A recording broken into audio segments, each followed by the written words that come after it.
भगवान शिव ने पूछा 1000 वर्ष तक जब तपस्या के बाद उठे, बोले देवी कहाँ जाना चाहती हो? बोले मेरे पिताजी यज्ञ कर रहे हैं। बोले यज्ञ नहीं कर रहे तुम्हारे पिताजी। कौतुक यानी क्या होता है जी, बताइए आप लोग। कौतुक यानी खेल। कह रहे हैं बड़ा कौतुक मचा रखो है तूने, बड़ा उद्यम कर रखो है। कौतुक यानी खेल होता है। सुखदेव भगवान भागवत जी में कह रहे यज्ञ नहीं हो रहा, वहां खेल हो रहा है। यज्ञ तो ब्रह्मा विष्णु और सबके सम्मान के साथ होता है। जहां भगवान शिव का अपमान हो रहा हो वो यज्ञ कैसे हो सकता है? यज्ञ नहीं हो रहा, कौतुक हो रहा है। सुना रहा है दक्ष प्रजापति ने यज्ञ तो नाम दिया है, बड़ा सुंदर आयोजन करवाया, भव्य, सबको निमंत्रण दिया, पर भगवान शिव को निमंत्रण नहीं दिया। अब तो देखो लीला जब होती है ना तो ऐसे बनती है। देवांगनाएं सज धज करके अपने अपने विमान में बैठ करके जा रही हैं। तो जाने के लिए विमान के लिए तो कोई ट्रेन की पटरी गिरी नहीं है कि यहीं से जाएंगे, चाहे जहां से विमान उड़ के जाए, पर जा रही है कैलाश के ऊपर से। घर में जब एक बहन दूसरी बहन अपना नंबर बनाना चाहे ना तो ये लीला हो भाई जरूर नीचे दिखाना चाहिए। देवांगनाएं जा रही है कैलाश के ऊपर से, अरे कहीं और से चली जाती हो। ऐसे अपने समाज में लोग होते हैं, वहां से जा रही। देवी ने देखा, देवांगनाएं कहां जा रही हो? अरे बोले पार्वती तुम्हें नहीं पता, अरे सती तुम्हें नहीं पता, अरे तुम्हारे पिताजी क्या यज्ञ हो रहा है। अब महाराज कोई देवी से कह दे कि तुम्हारे यहाँ घर में पिताजी के यहाँ कौन आता हो, फिर घर में रोटी बनाने में भी बस कल चली जान दो, फिर तुम्हारी सभी बात मान लूंगी। फिर मन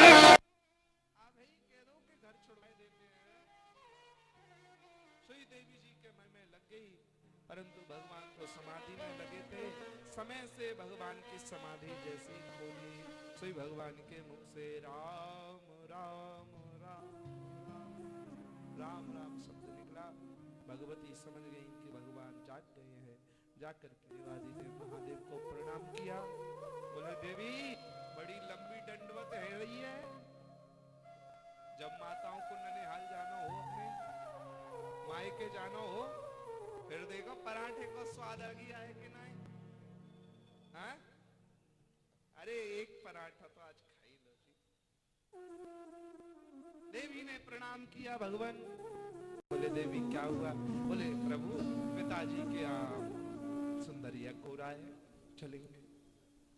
बहुत समझाया देवी, देखो पर देवी भी माता है आज की, कहां रुकने वाली, वो भी परम ज्ञानी। भगवान से बोले राजकुमार जी जो बिन बोले जाऊं भवानी, जो बिन बोले जाऊं भवानी, रहे नसील सनेह नकानी, रहे नसील सनेह नकानी, जो बिन बोले वो जो बिन बोले जाऊं भवानी। बिना बुलाए यदि आप जाओगे तो रहे न सील स्नेह न कर, न बिना बुलाए प्रेम मिलेगा और ना ही आपका आदर होगा, न स्नेह मिलेगा। देवी बिना बुलाए नहीं जाना चाहिए। और देखो प्रेमियों, संसार में आपके भैया घर सब में बिना बुलाए खूब जाओ, पर जब कोई आयोजन हो ना तो बिना बुलाए बिल्कुल नहीं जाना चाहिए।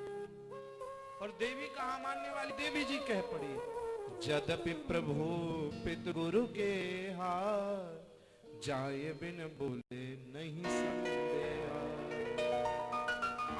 भगवान 4 जगह बिना बुलाए चले जाना चाहिए। माताओं इधर ध्यान से हमारी बात सुनो। 4 जगह ऐसी हैं जो बिना बुलाए जाना चाहिए। कौन कौन सी जगह हैं? सबसे पहले प्रभु के घर, काउंट करना कहीं 5 नहीं हो जाए। सबसे पहले भगवान के दरबार में भागवत जी का आमंत्रण आपके पास आए नहीं आए इसका इंतजार नहीं कीजिएगा। भागवत की कथा यहाँ हो रही है, दौड़े दौड़े चलिए। भगवान के मंदिर में कभी भी बिना बुलाए चले जाना चाहिए। प्रभु दूसरी जगह गुरु, गुरु के घर में कैसा भी आयोजन हो, गुरु जी के यहाँ बिना बुलाए दौड़े दौड़े चले जाओ। और तीसरा होता है मित्र, मित्र के यहाँ कैसा भी सुख दुख हो, यदि परम मित्र है जिसको आप आत्मीयता से स्वीकार करते हैं, यदि ऐसे मित्र को बुलावा नहीं आए तो भी चले जाइए। और चौथी बात है अपने पिता के घर। ये 4 जगह कैसे जाना चाहिए? बिना बुलाए। बोले महाराज ये तो बढ़िया काम की बुराई, ये माता जी ने तर्क दिया भगवान से को, तो इनमें एक आ गए हमारे पिताजी, तो हमें बिना बुलाए जाने दो। अरे कोई काम में बहुत इतना बड़ा आयोजन है, भूल गए होंगे मुझे बुलाना। तो गोस्वामी बाबा रामायण में इसका उत्तर देते हुए कहते हैं, तदपि विरोध मान जहाँ कोई, तदपि विरोध मान जहाँ कोई, वहाँ गए कल्याण न होई, वहाँ गए कल्याण न होई, वहाँ गए कल्याण न ओ होई। जहाँ गए कल्याण न होई। बिल्कुल शास्त्र कहता है कि इन 4 की जगह बिना बुलाए चले जाना चाहिए।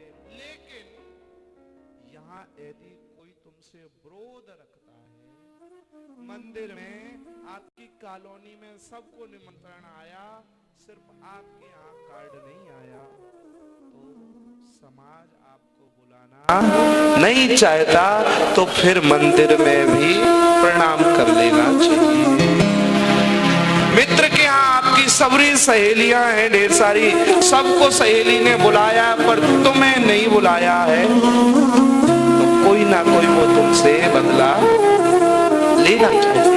इसलिए ऐसी जगह पे, और खास करके मित्र के यहाँ महाराज दुख में सबसे पहले खड़े हो जाइए, और सुख में बिल्कुल निमंत्रण के बिना नहीं जाइए। और खास करके जहाँ सब मित्रों को बुलाया तुम्हें नहीं बुलाया, बिल्कुल नहीं। ये हम नहीं, शास्त्र कह रहे हैं। गुरु जी के यहाँ सबको होली के उत्सव का या अनेक आमंत्रण आए, आपको नहीं आया, तो कहीं ना कहीं कोई ना कोई लीला है। बिल्कुल जागृत दूरी बना लीजिए कि कोई लीला। और ऐसे ही पिताजी के यहाँ बिल्कुल पिताजी पे कोई कष्ट पड़े, पुत्री का काम है सबसे पहले खड़ी हो, पर और सबरी बहनन को बुला रहे हैं, खाली तुम्हें नहीं बुलाया, तो भैया कोई लीला रच रहे हैं, इसलिए दूरी बना लेना चाहिए। परंतु महाराज कह दे का हरि जतन बहु, रही न दक्ष कुमारी, तुम दिए मुख गण संग तब, और विदा की न त्रिपुरा। भाइयों भगवान शिव से अपन को सीखना चाहिए। कह दे का हरि जतन बहु, भगवान शिव ने बहुत प्रकार से समझाया, देवी मान जाओ, नहीं माने तो अपनी भाई जी ने अपना मुंह बंद कर ले, तुझे जो अच्छा लगे देवी वही कर। भगवान शिव ने देवी को बहुत समझाया, नहीं मानी तो कही देवी जी आप पधारिए। और आज वैसे पत्नी है, पर आज भगवान से पता क्या कहे, दक्ष कुमारी ये मेरी पत्नी नहीं है जो मेरी बात माने, पत्नी वो है जो मेरी बात माने, धर्म पत्नी वो है जो मेरी आज्ञा माने। ये बात नहीं मान रही तो ये अपनी बाप की बेटी है, इसलिए आका दक्ष कुमारी। दक्ष कुमारी जाइए दक्ष के पास में, नाम लेके बताया कि आज कौन है देवी, दक्ष की कुमारी है। पर पति का धर्म है तो महाराज 2-4 पार्षद संग भेज दिए कि चले जाओ देवी जी को छोड़े आओ। वहां गए, अब बहुत लंबी विस्तार से कथा है। प्रत्येक माता पिता की इच्छा होती है कि उसके बच्चे शरीर से बलवान बने, बुद्धि से प्रज्ञावान बने, हृदय से श्रद्धावान बने, आचरण से शीलवान, गुणवान, चरित्रवान और महान बने। ये इधर कृष्णाशीष जी, उधर रामाशीष जी हैं। इन्होंने पंचोपदेश विस्तार से कथा है, पर हमारे पास कथा बहुत है इसलिए और धीरे धीरे महादेवी जी पहुंची हैं। और महाराज जैसे ही देवी वहां पहुंची, पिता भवन जब गई भवानी, पिता भवन जब गए भवानी, दक्ष त्रास काहू न सन्मानी, दक्ष त्रास काहू सन्मान। सादर भलय मिली एक माता, सादर भले मिली एक माता, भगनी मिली बहुत मुस्काता, भगनी मिली बहुत मुस्काता। भगवान शिव चलते रहो धीरे। भगवान शिव के दरवाजे पे जैसे जगत जननी जगदम्बा पहुंची तो जाकर के देखा क्या, पिता भवन जब गई भवानी, जाती देवी ने देखा, देखिए ये पतिव्रता स्त्री का परम धर्म है। पिताजी मुझे नहीं पता, कोई बात नहीं, चले मैं, कोई बात नहीं, पर मेरे पति का सम्मान किया है कि नहीं। जगत जननी अंदर यज्ञ में गई है, दक्ष त्रास काहू नहीं सम्मानी। दक्ष ने पहले ही समझा दिया, सती आए, शंकर जी आए, कोई सम्मान नहीं करेगा, किसी ने सम्मान नहीं किया। और सादर भले ही मिली एक माता। भैया माँ एक ऐसी होती है जो बिटिया घर आए वहां से रहा नहीं जाता, और जो सहेली और बहनों में वो बड़ी हस्ती